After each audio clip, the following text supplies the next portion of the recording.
का नाम लेना है नज़दीक से। पहले सिंगल करते हैं 10 पैर। ठीक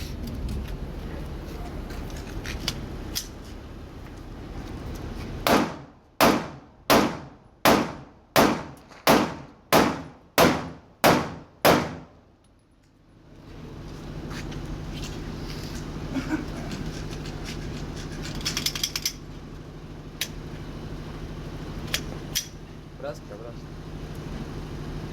अभी ब्रस्ट है।